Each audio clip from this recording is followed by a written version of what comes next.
chemical industry is something that we all owe our existence and debt to in a number of ways. As far as India is concerned, as you know, uh, we have our chemical industry growing at a wonderful rate. Because 3.4% of global chemistry output, chemical output. That's a small number, but that's a good news because we can only grow from there. We have a big share in the exports. $178 billion is our current size, but I'm quite sure we can grow enormously from this state.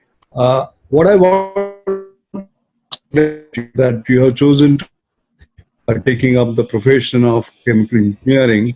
I'm not saying this because I'm a chemical engineer, but I believe that that's one of the most versatile, most demanding as well as in demand discipline. As you know, chemical industry contributes the second largest contributor is to the world GDP. There are 70,000 consumer products which are of great diversity that have been sort of sourced. And chemical industry is ubiquitous. The fact that I'm able to talk to you just now is because of chemical industry. I think many of you use your iPad. iPad is nothing but chemicals and materials. I think the thin film transistor liquid crystal display that you have is nothing but chemicals and materials. The silicon chip is again material. The individual tin oxide surface is again materials. In fact, if you look at the chemicals and materials, in this iPad, iPhone, we use 62 on. And your iPhone, all you must be having, that is nothing but lithium cobalt oxide chemistry. So it is chemistry everywhere, chemical engineering everywhere, so on.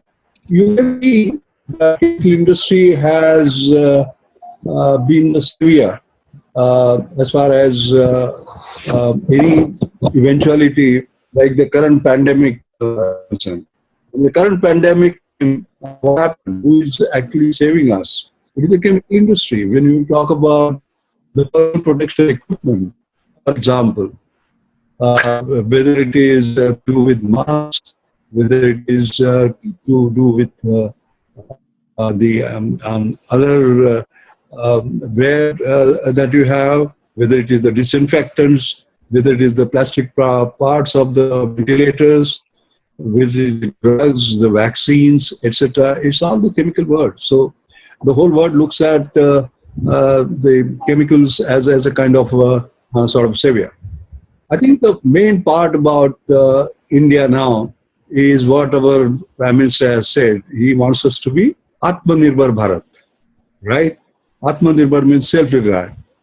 Now, self-reliant, we have to find a meaning. That does not mean that we'll go back to import substitution and then we will say we'll be isolated from the rest of the world. No, it is not isolation.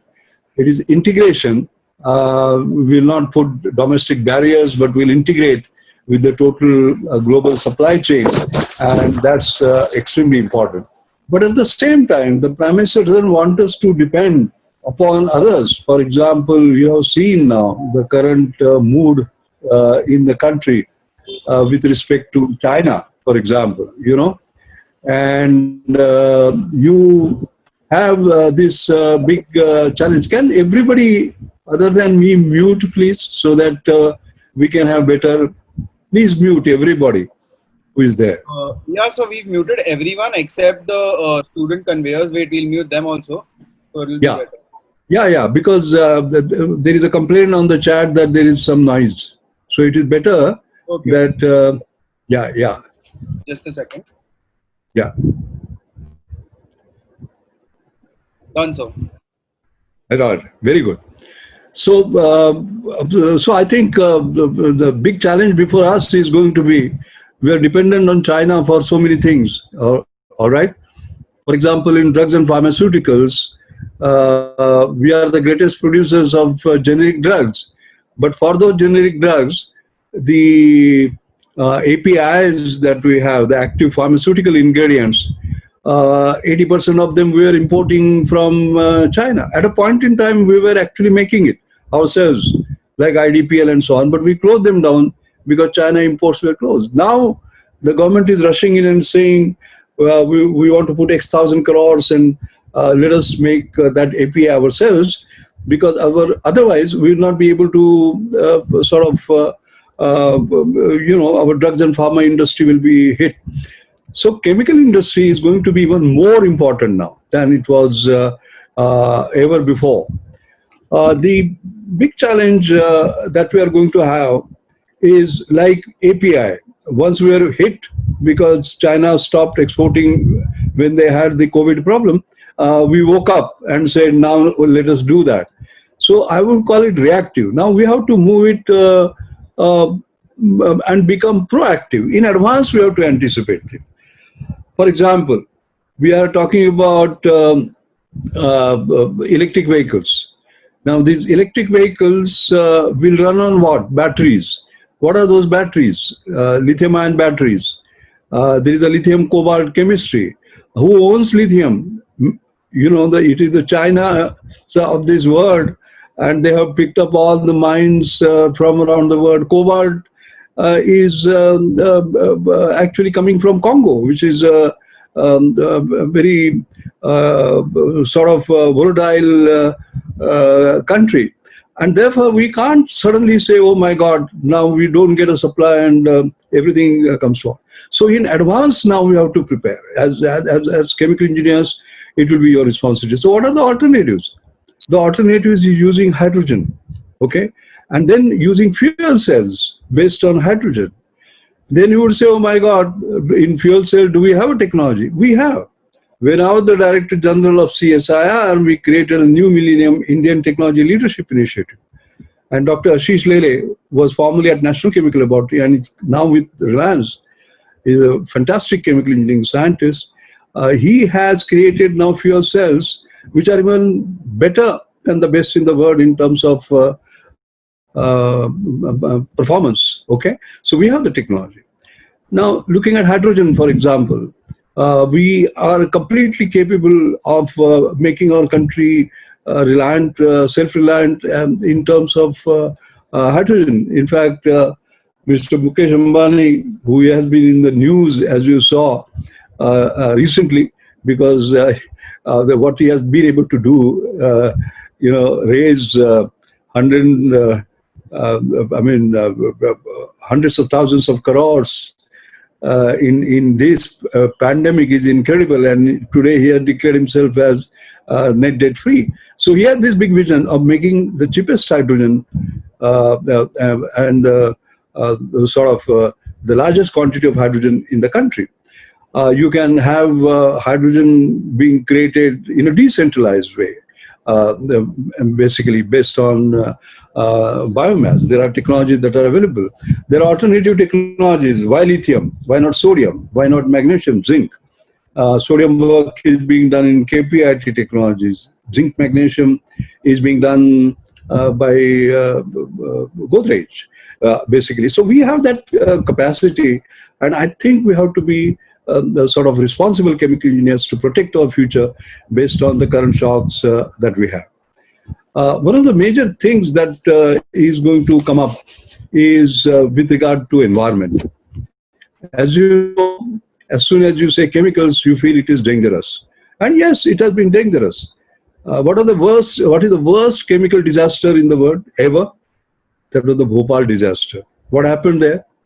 Methyl isocyanate, a very toxic gas, was let out, some 24 tons of it. and tens of thousands of people died there, basically, and some of them are still suffering. And I should know because within 72 hours I was there on the accident tank and trying to neutralize the MIC in the other tank. And then I became the technical assessor for the inquiry commission. So I have seen sort of what it is like. And then the second worst disaster was Maharashtra gas cracker complex here in Nagotne, where explosion took place and there were 34 people who died. And the Prime Minister then made me the chairman of the inquiry committee. So I have seen these disasters. Now, we can't have another Bhopal. We can't have another MGCC. So to be, so safety comes first as far as industry of the is concerned. And we have to look at what is called, what I like to call as good and green. Good means it's good for environment, good for society, good for profits, as well as green. Green in terms of its environmental impact. One will see now as time goes on that you have movement from let's say hydrocarbon to carbohydrates, for example. Bioeconomy will come in, and then we have to look at challenges. This is for generation. The current photosynthesis efficiency is just 2%. Can you increase that by using genetic engineering? Can you do more nitrogen fixation, for example, again by genetic engineering? Lignin cellulose, can you reduce the lignin content, increase the cellulose content? So the future will be biorefineries, for example, where renewable agri-residues will be taken, plant-based carbohydrates and chemical fuels will be created, biomaterials will be created, and there will be sort of a total integration of advanced biorefineries. And then you can't just be chemical engineers. Chemical engineering is very integrative. So you'll have to learn plant genetics, biochemistry, biotechnology, biomass conversion chemistry, process engineering, separation technology, and all these will have to be brought in. In fact, one of the most powerful things about chemical engineering is that it is very integrative. The way it can integrate this thing is absolutely incredible. The other point I want to add very quickly is that, and somebody has asked this question also. As you can see, ExxonMobil was at the top for a long time. Now it has slipped to number 8 position. You have seen what has happened to oil prices, how they have crumbled. And therefore, oil as a fuel is going to be less and less important. And therefore, there is already a move for moving from oil to chemicals. Okay? And you have seen Reliance, the deal that Aramco from Saudi Arabia has signed with them. Why did they come to us? Because integration, that is what Dhirubhai Ambani started with polyester. He said, how is polyester made? So he put up a polyester plant. And then he said, how can I get the best ingredients, which are ethylene glycol and terephthalic acid? So you put up the petrochemical. Then you come from naphtha refining. So he put refineries and then went to oil exploration. So it's a total integration from oil to chemicals. Now that is becoming greatest strength. And all these companies are now trying to move from oil to chemicals. When oil is not used for fuels, what else do they do? I'm very happy that we are sort of ahead of the rest of the world. I'm going to spend a lot of time on answering your questions. So all that I would say is that you have chosen the right profession, and that profession is so great that today all of us are here because of this profession. I'll tell you why. In the 20th century, when it was coming to an end, there was a questionnaire which went around, which is the greatest technology in the 21st century, 20th century that has happened. So obviously you will feel, oh, it must be integrated circuit, or it must be laser, or it must be computer, or something of that kind. No, none of that. You know who won finally? It was the Haber-Bosch process, which came up in 1930s. And what was the Haber-Bosch process? It was making ammonia. And why was ammonia important? because of aminical fertilizers, basically, which actually increase the agriculture productivity. Otherwise, the growing population would not have been would not be surviving. So our ancestors, your dadas, pardadas, etc., they survived simply because what chemical engineers did, the Haber-Bosch process, which of course won the Nobel Prize also. So that was what happening in 20th century.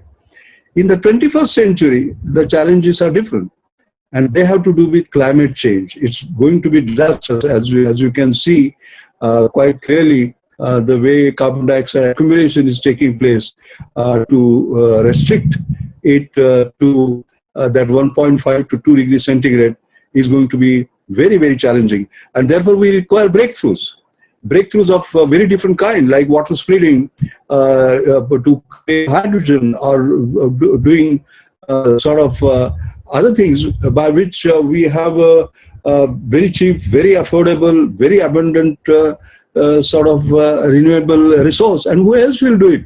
It is you who are going to do it. Okay? And therefore, the future of not just India, but the world in your hands. So I would say, I will end with three I's. First of all, what will be most important is your being integrative, your ability to integrate from different disciplines. And the second is being inclusive. Inclusive in a sense, you should be able to create the products, technologies, etc., which are affordable for the whole humanity. That's extremely important. And finally, innovative. Because in order to create new breakthroughs of the kind that we are talking about, we require innovation, innovation, and innovation. That's why I always say that I in India must not stand for imitation. We should not be in the copying culture. We must innovate, and we must be ahead of the rest of the world. So these are the three I's for you, and the three D's that will drive us, and that is where the chemical industry is going to play the biggest role. The first is digitalization. The fact that you and I are connected today is because of digitalization. The fact that we are able to work from home is because of digitalization. The fact that 160 crore children today are still learning despite the school not being there is because of digitalization. So digitalization is going to play a huge role. The second is decentralization that is going to take place. You have seen already supply chains are breaking. People are now wondering whether to depend upon China. People are wondering if something happens and supplies stop, what do we do? So previously it was just in time because supply chains were very reliable. Now people are saying, no, that can't be the case, just in case, so we will actually stock. So what is going to happen is resilience is going to be more important than even efficiency. So first is digitalization, second is decentralization. We are all working from home. We are not consuming fuel. We are not creating carbon footprint. So the third word is decarbonization. Okay? That is what is required for climate change, creating the minimum carbon footprint and carbon neutral so I think this is where we are going to head. Remember the three I's, remember these three D's, and this is going to be the future. I think with those words, I'll stop now.